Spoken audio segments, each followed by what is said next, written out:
call me, and I think he gave me a reasonable explanation. I think it's worth understanding. He did have some statistics in front of him when he spoke to me, but I wanted to ask him if he would talk a little bit on it, Mr. President. Mr. Kelly, go right ahead. Before Mr. Kelly speaks, I would just point out that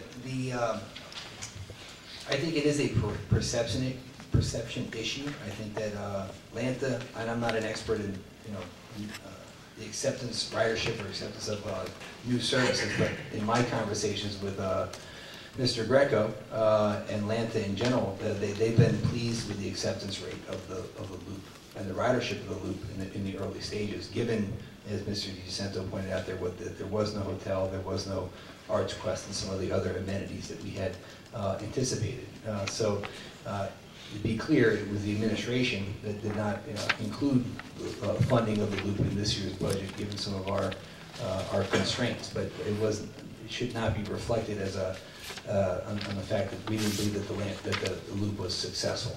We'd like it to be more successful. We think with further marketing. We think now with the hotel on board, the mall in the future, with Arts Quest, that we will see ridership increase as time goes on. With the north-south aspects of Music Fest upcoming this August, we would see ridership increase and acceptance increase even further. And it was our hope that while we in the city would not fund the shuttle for this year, that we would reach out and seek private funding, sponsorship through other entities, and we've been reasonably successful in conjunction with the Chamber and with Lanta in doing that. So I think it is a perception issue. In fact, again, you need to be careful when you look at a bus and 4, 5, 6 times, even to say, well, there's only one person there, or there's 2 people. I looked at the bus the other day, and there were 7 people in there. So that doesn't mean it's widely successful. It just means that you need to look at the numbers. So Mr. Kelly can certainly share the numbers with you, but my understanding is that the Lanta has been reasonably pleased with the acceptance, and which is why they chose to continue to fund the shuttle, despite the city's not funding half of it this year. Mr. Kelly? Mr. Kelly? Sure. Well, I think number one, I think the biggest aspect that the mayor pointed out is, number one, Lanta decided to fund this on their own. And although we did indicate we would go out and look for some additional support, if you look at the ridership numbers, which I have through September 2010 right now, and we're getting the updated numbers to prepare for a presentation that we would certainly give to the gaming authority. But they had about 100,000 ridership through 2010, with about what they had about 9.61 riders per hour was their calculation as of September 2010. And if you look at the months in which we have Music Fest, and even in December when we have Chris Kindlemark, those numbers jump. And there's a significant bump in that number. And in speaking with the businesses on the north side, although they're not completely satisfied with the loop, they recognize that one of the greatest challenges that we have in the city, and one of the greatest needs for us, is to find a way to move people from the north side to the south side, or the south side to the north side. And the loop is the mechanism right now by which we can do that. One of the biggest hurdles we have is Lanta could shut the door tomorrow. They could say to the city, hey, we've looked at it, it's not great, we've been trying, but we just can't afford to do it. We want to go and kind of fund something else for the next year or 2 years.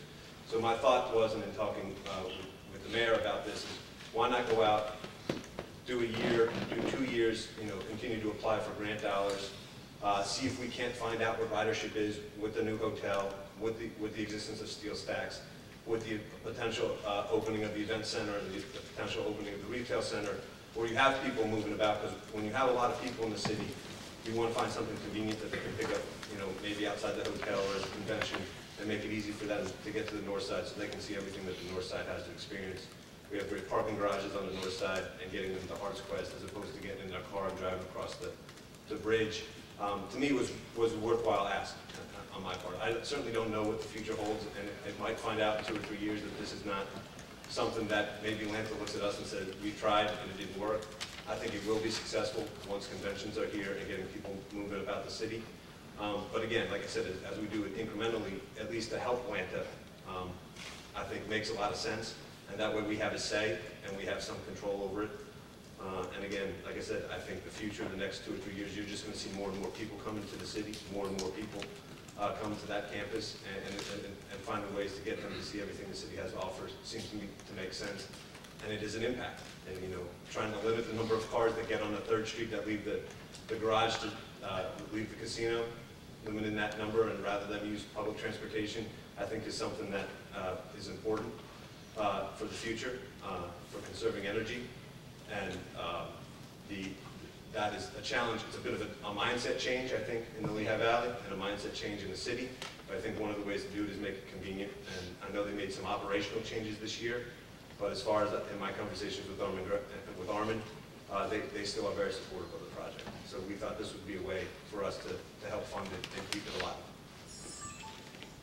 Just with one comment, I think we were, the bus was premature based on what was built down there, and I don't think it got a fair shot. I may have mentioned it in the first budget meeting I sat in as a non-council meeting, but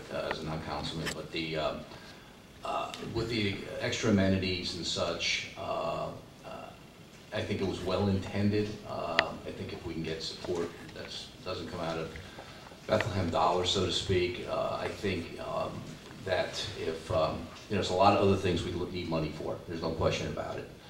But I do believe it was in the intent of the Atlanta and the Sands and the city to try to make this thing work. And I think now with a little bit more activity going on, I'd like to like to give it a shot, at least for a year or two, and see how it pans out. I wouldn't want to go much beyond that unless it's wildly or somewhat successful. But I think we should give this a shot, I think, and see if it works. Thank you. Any other comments? Please call the roll. Mr. DiGiacinto. Aye. Ms. Dolan. Aye. Mr. Evans. Aye. Mr. Reynolds. Aye. Mr. Donchev. Aye. 5-0 passes. 11I, transfer of funds, general fund budget, fire pumper EMS facility. Be it resolved by the Council of the City of Bethlehem that $1,050 in the general fund budget be transferred from the transfer to non-utility account to the following: $250,000 to fire pumper apparatus replacement, $800,000 to EMS facility capital improvement plan to place 7,500 mills from the 2011 taxes in a separate bank account to be controlled by City Council.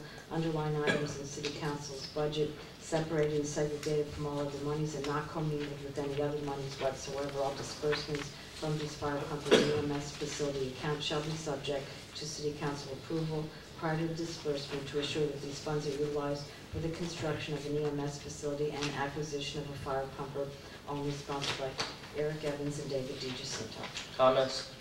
Just a quick question. Right ahead. Just again so we don't create a boondoggle, the Finance Committee's approval of the transfer of these funds would suffice, wouldn't it? Correct. Okay, thank you. Any other comments? Please call the roll. Mr. DiGiacinto. Aye. Ms. Dolan. Aye. Mr. Evans. Aye. Mr. Reynolds. Aye. Mr. Donchev. Aye. 5-0 passes. Thank you. New business. Members of council, new business. Hopefully at the next city council meeting in August, we'll be able to announce a meeting for the committee of the whole dealing with the new zoning ordinance. I think we're getting very close to a date. It looks like it probably will be the end of August. And for our first committee of the whole meeting to review the zoning ordinance. Any other new business, members of council? If not, we'll move to courtesy of the floor. Public comment on any issue with a 5-minute time limit. Mr. Christine.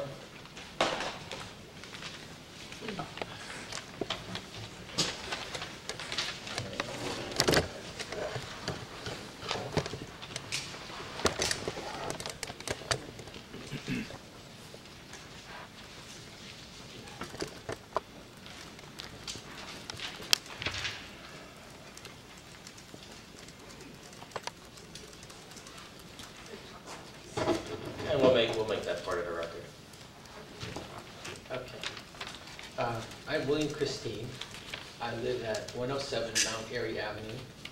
I've lived there for the past 4 years. I am an artist. For 20 years, I lived on 10th Avenue between Spring and Lehigh Streets. I would often walk westward on Elliott Avenue until I came to one of my favorite landmarks. At the far end of Elliott Avenue, 1801 to be exact, stands a brick Victorian farmhouse perched on the side of a hill next to the railroad, canal, and Lehigh River. The house and its surroundings encompass the history of 19th century life in Bethlehem. In this photo, the first in the stack there, you can see the house, a train, and the river with South Mountain in the background. It is a touchstone of timeless Americana, reminiscent of the paintings of the great American painter Edward Hopper. Hopper had a keen sense of place and an undeniable American sensibility. I'll show you a reproduction of Hopper's iconic House by the Railroad. That's the next picture. 100 years before Hopper, Gustav Grunwald painted much of Bethlehem with a similar eye for American places. I brought some of his pictures too. There's 2 reproductions of Grunwald's work there. We couldn't afford to buy the LA Avenue house, but we did manage to buy the house next door, which was part of the same family farmstead. I like my house in my neighborhood because of its strong Hopperesque sense of American place. I brought one of my paintings of my house by the river. That's another, the last reproduction is one of my paintings of the light by the river. One day I heard that a young man had bought the 1801 Elliott property from the previous owners who had vowed never to develop the property by more than 1 or 2 new houses. A short while later, I learned that there was to be a hearing about slopes on the 1801 property. I inquired at the zoning office. The person there said I should attend because it would be entertaining. At the meeting, the new owner succeeded in changing the interpretation of zoning so he could build up to 20 condominiums. There were so many irregularities at that meeting that when we brought the matter before City Council, Council considered using a rare action to overthrow the zoning board's decision. Council found that they could not overturn the decision because by then a 30-day time limit had elapsed. We consulted a lawyer and found that it would cost $20,000 to appeal, and we would likely have to appear before the same panel who voted in favor of the new owner. Next, we heard that Council could disallow the demolition of the farmhouse because of historic significance. Then we heard that they couldn't do that because it would prevent the destruction of other old farmhouses. Imagine the hardship to developers not being able to destroy old farmhouses whenever they wanted to. Next, we heard that the city could create a zoning hotspot, which could give the city time to make a better plan for the farmstead. I never heard of that plan again.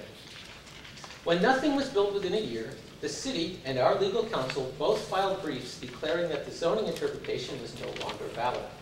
The zoning solicitor denied both briefs. Then we heard that we could do our fighting through the Planning Commission. A plan for 22 condominiums was filed and duly granted. Certain considerations were made. For instance, many houses will be built on a 30-degree slope, so the street entrance will be quite a bit higher than the basement level parking lot. This will no doubt lead to a lot of on-street parking. Who wants to carry groceries from the basement up to the kitchen when you can go straight in from the curb? To remedy this, the Planning Commission has requested a traffic study to see if we need a stop sign.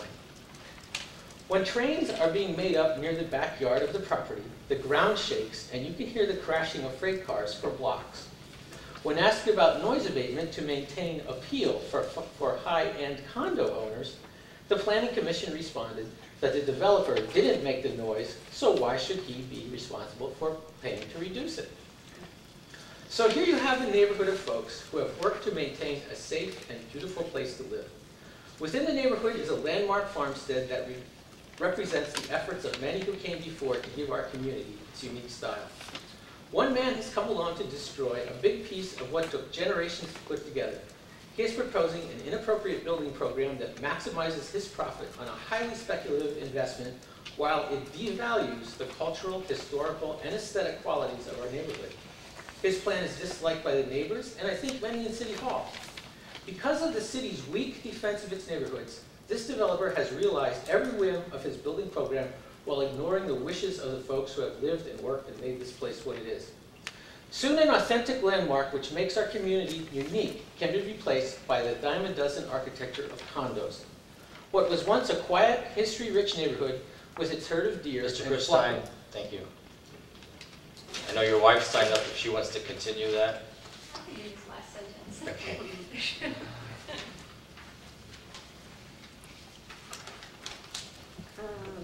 What was once a quiet, history-rich neighborhood with its herd of deer and flock of wild turkeys will become a generic suburb, abuzz with cars and parking problems. We will have lost the inimitable sense of place that has fired the creative imaginations of American souls for generations. Would you like to speak, please, because you are signing up? I do have my own statement. Go right ahead. My name is Martha Christine. I live at 107 Mount Airy Avenue. I'm speaking about the recent conclusion of a 3-year battle over development at 1801 Elliott Avenue. I want to point out 2 ironies. One irony is that for the past 3 years, roughly the same years that the Elliott Avenue property owner was petitioning the city to pave the way for building of 22 condos, I have been working as a volunteer with the Bethlehem Backyards for Wildlife, a subcommittee of the EAC, to pave the way for having the city recognized as a community wildlife habitat with the National Wildlife Federation. This has entailed an average of 12 volunteer hours a month participating in meetings, planning, educating, and encouraging residents, businesses, parks, and schools to make their outdoor spaces more ecologically diverse and environmentally sustainable. We have the support of the EAC, the mayor, and now that we've presented our goals to the Park Subcommittee, we also have the support of City Council. So my hopes and goals for the city seem to be in direct opposition to the goals of the developer of Elliott Avenue. I'm trying, with the support and encouragement of city officials, to create a city that is recognized for its commitment to the environment and ecological diversity, while the developer's plan, also supported by city officials, is to eliminate wildlife and replace it with condos. The second irony of this situation has to do with community building and supporting a civic life. For the past 3 years, we've held meetings to address the progress of the proposed development, with about 30 neighbors in attendance. At the start of this process, the general attitude of the neighbors was, there's nothing we can do. The government doesn't care about us or what we have to say. However, after participating in conversations, researching zoning codes and city ordinances, and meeting with city employees, our neighbors became convinced that city government did want to hear from them. Now, at the conclusion of our efforts, our neighbors have reverted to their original attitude of distrust of government. At a time when city budgets are tight, and when North by Northwest, a program designed to strengthen neighborhoods, is scrambling for support, it is disappointing that the city has been unable to show that it values these efforts of these citizens.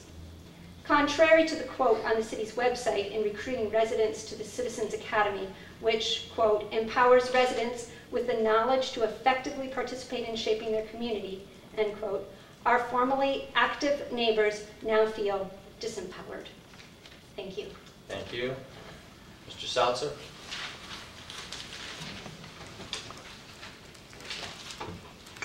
David Salzer, 1731 Sidersville Road, Bethlehem, 18015. Taxpayer and the president of the International Association of Firefighters, Local 735, representing the Bethlehem firefighters. I'd like to talk a little bit about this EMS building and the fire truck that we've heard so much about tonight. I'd like to thank City Council for taking control of the tax money in order to try to complete this project. What we know so far is that at the beginning of the year, Council passed tax increase to construct a new pole building for EMS and to purchase a fire truck. We've heard that a fire truck is out and we're seeking other revenues for purchase of that fire truck. The building, the EMS building, can't come into bid, and we're in August. We know from the Finance Committee Finance Committee meeting a few weeks ago, when they did the sewer plan, that they discussed that, and the contractors from there said it's a great time to build. Construction's at an all-time low, but we can't get a bid. We know that the increase in the taxes did not include closing a fire station, which is what's on the table now. Closing of the fire station will increase response times. It's going to decrease service to the residents of the city. Also be a safety risk. I'm standing here in support of this EMS building. We need to construct it. The time is right. The money's there. It's been a decade in the making. This money and tax increase was specifically for these items, not to renovate 50-year-old fire stations and put a Band-Aid fix on things. EMS and fire runs have increased greatly, and we need this building. The current building is much out of date and is very outgrown. There aren't even separate washing facilities in the building. Hundreds of thousands of dollars of equipment are sitting outside, and new ambulances don't even fit in it. The addition of this building, not a closure of a fire station, that's what we need. We need to build this building, we need to support our EMS workers, give them the adequate staff in place that they need to work. We need to leave the firehouses alone. Hands off my firehouse. Thank you. Any other comments? Any other public response?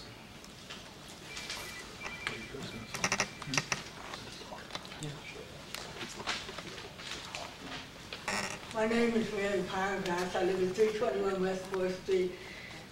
Finally, we are adopting a preservation plan.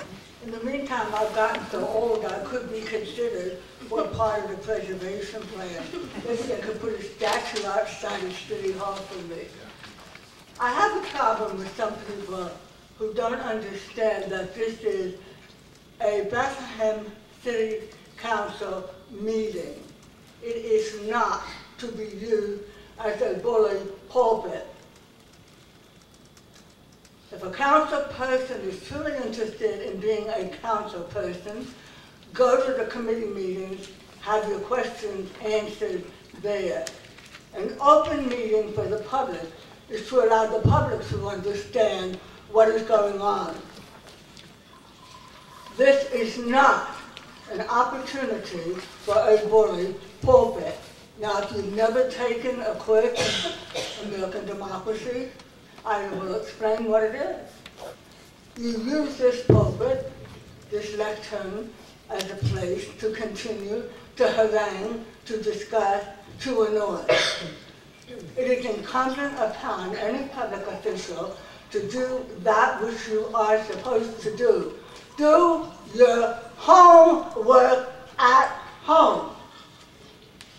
Get your background information at the committee meetings. Do not come here and waste my time. As I said before, I'm old enough to be considered for the preservation plan. That means I'm at least 35 years old, thank you. But I am so tired of this constant bickering and calling people out. The police chief has enough to do without being called upon. Mr. Kelly does a fantastic job. Mr. Odd Fire Commissioner, I think he's cute and competent too. The mayor, well, now that's another story. But again, I repeat, I do not come to council meeting to be annoyed. Do your homework, and I will grade you. I am the public. And you are supposed to listen to the public, just as we listen to you. Again, I say, go to the committee meeting, do your homework. If a question comes up here, well, that's fine. That's why we have, oh my goodness, we have a different solicitor. Oh, well, he's clever too. But I am tired of the constant haranguing, calling people out from the audience. It is not fair. You are not doing that which you were elected to do. This is a public hearing, and let the public be heard. Thank you. Any public comments? Can I make a comment, please? I want to say one thing, that Mary, that if we had a historic preservation ordinance for residents, you would be tier 1. I want to be very clear about that. And I don't think that Mr. Fedoni is going to appreciate you flirting with George in his absence.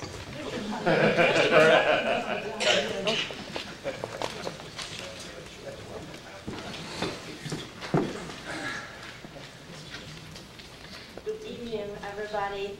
My name is Gui Qiu Fang. I live at 3218 Martin Drive, Bethlehem. And today I'm here. I want to give everybody an update about my situation. I'm in the, we as a neighbor, I represent my neighborhood, and a couple people appealed the zoning hearing board decision to give Eli's farmer market do expansion, build a new warehouse around 9,000 square feet. So on November 10th, more than 80 neighbors show up at the zoning hearing board for that remand meeting. The meeting initially appealed for the zoning decision for them to give Eli's permission to build this 9,000 square foot warehouse. They only have a 10,000 square foot store according to their claim. Why they need a 9,000 store warehouse is beyond my understanding. They said they're not going to increase the retail space. You know, that's not, so we appeal the decision. Judge said we have to go back to zoning hearing board for remand and to let the neighbor, the zoning hearing board has to reconsider the impact on the neighborhood. So overwhelmingly, people showed up, and we, under Mr. Spadoni's and all the city council members' support, we got a lot of witness and testified, and if they build this 9,000 square foot warehouse, it has a tremendous detrimental effect on the neighborhood, because they're going to build a 3 loading dock 40 feet to my property, and 3 loading dock, and with all the utility on the rooftop, including the current fact. This is so we said no, we have to repeal, and the zoning hearing board give them permission, said go ahead and do it. But look at their decision. I think it's unfair for them. They are they should follow the law, enforce the law, make a fair judgment, and we are willing to make a compromise. But Elias doesn't want to compromise anything, so the zoning hearing board enabling them say, no, your neighbor, the opposition and the hardship doesn't consider. And then we want to repeal this second special exception decision. So around the beginning April or maybe late March, Mr. Stoney and our attorney request zoning hearing board, ask them to give us a transcript. They give us a hard time. They said you have to pay $4 a page for that first day's more than 4-hour testimony, and the second day 3 hours, something like that. We pay $4 a page for transcript. It's thousands of dollars. Anyway, we didn't get it until now. We found from press. They said they lost the transcript from I get so upset, and from Mr. Mickey Thomason's statement said we have to go back, redo this hearing. How this can be possible done? This is for us. It costs thousands of dollars to get an attorney, everybody witness. How can they be possible done? This zoning here, according to the Pennsylvania Municipality Code 908, 7 item, the board and the hearing officer, as the case may be, shall keep the stenographic record of the proceeding. And also, according to the zoning ordinance, City of Bethlehem, Article 1325, zoning hearing board, the record and decision, how they handle it. The zoning hearing board shall keep a record of all proceedings, which contains evidence and data relevant to every case, considered together with the votes of members and the final decision of each case. Now we have to go, I don't know what's going on. How come I have to be punished as a neighbor spend $1,000 and do rehearing, which is impossible? For the zoning hearing board made a mistake. I want all of you, I trust the government, you was given the power to do the fair, balanced, fair judgment to make a right decision.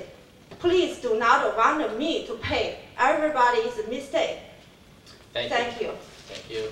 Any other public comment? Gentleman on the left. Good. You got the lost transcript. That's good. Thank you. Can you give a copy of the solicitor?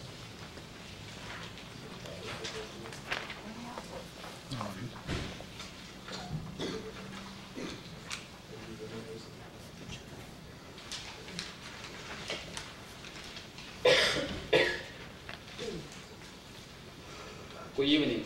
My name is Yang Hao, and in June 2nd, I sent an email with attachment or a letter to City Council. And I know in August, we're going to start discussing the new zoning ordinance. But I want to take every opportunity to bring your attention. Our new zoning ordinance has to be fair and balanced for the city, not only for business, but also for the benefit of the residents. This letter is to President and member of Bethlehem City Council. And we, the residents of the city of Bethlehem, are asking you and the member of the City Council to possibly either delay or reject the passage of a new zoning ordinance of the city of Bethlehem in August until a resolution is passed to address the following issues. Currently, the existing zoning ordinance or even the draft zoning ordinance both did not